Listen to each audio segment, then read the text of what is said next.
무조건 지원을 했는데 본인의 가치 기준과 맞지 않은 회사에 입사를 했어. 그러면 저는 대부분 적응 못하고 다시 나와서 다시 취업 준비를 하게 될 거라고 생각하거든요.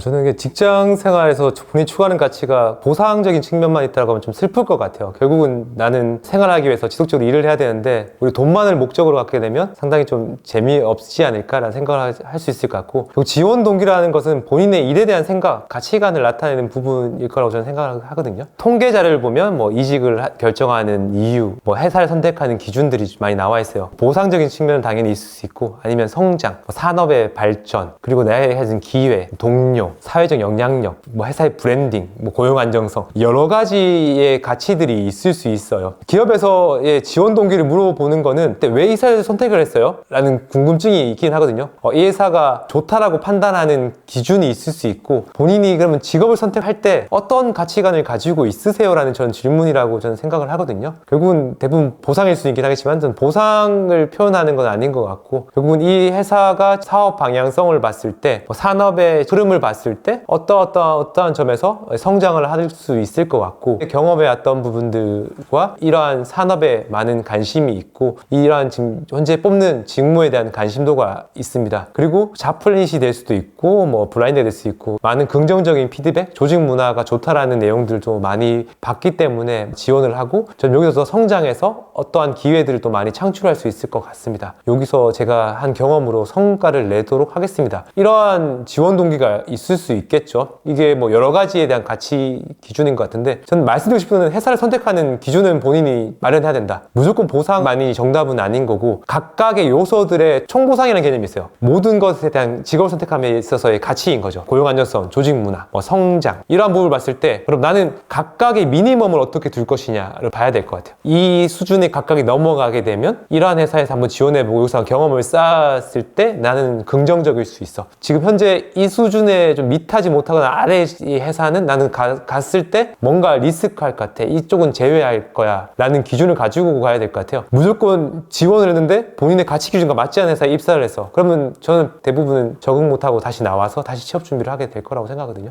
본인의 가치 기준을 좀 명확히 해라. 나는 미니멈 어디까지 생각을 할 수 있을 것이냐. 모든 조건이 최상인 회사는 저는 존재하지 않는다고 봐요. 모든 게 다 트레이드 오프인 거고, 그리고 그런 회사들일수록 경쟁이 더 치열하기 때문에 입사는 솔직히 쉽지 않은 부분이 있을 수 있어서 안전한 길을 선택하라는 건 아니에요. 그러면 그거에 대해서 당연히 경쟁을 하고 노력을 해야 되겠지만, 결국은 그러면 어떤 기준을 정하고 거기에서 본인이 어떠한 회사에서 장기적으로 봤을 때 어떤 게 스스로에게 좀 더 밸류를 업하는 데 도움이 될까? 그냥 고민을 가지고 회사를 선택해 주시면 좀 더 좋지 않을까라고 생각을 합니다, 저는.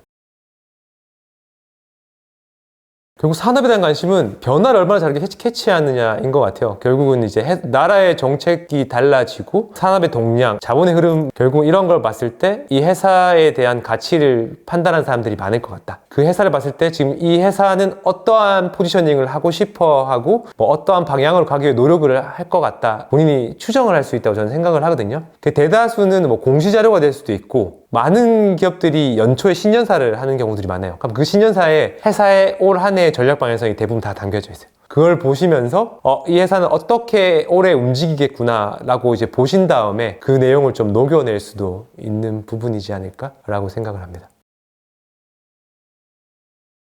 아니요, 그 내용을 가지고 어떤 결론을 내느냐는 사람마다 다를 거라고 생각해요. 만약에 다양한 데이터가 있다. 근데 이 데이터를 가지고 결론을 내는 방식은 다양할 거거든요. 왜냐하면 단일 데이터를 가지고 얘기하는 게 아니라 여러 가지 데이터를 쓰고 나의 판단 기준과 잣대를 가지고 뭔가 만들어내는 부분이기 때문에 사람마다 저는 분명히 상이할 수 있을 것 같다. 그리고 중요한 거는 산업이 바뀌고 이 회사가 성장을 할 거고 어떤 방향으로 나아갈 수 있다. 근데 내가 그러면 어떤 경험과 역량을 가지고 있고 이러한 회사가 그냥 전략 방향성을 가는데 어떻게 기여할 것에 대한 내용은 개개인마다 다 다를 수밖에 없거든요. 결국 중요한 거는 두 번째 내용인 거죠. 산업은 변하고 당연히 회사는 성장하겠지만 거기에서 지원자가 왔을 때 뭘 할 수 있어요 라는 게 기업에서 궁금한 사항이긴 하거든요. 우리 회사는 잘 돌아가. 근데 와서 어떤 거 할 수 있어? 가 채용을 하는 이유인 거죠. 그거를 잘 녹여내시는 부분인 거죠.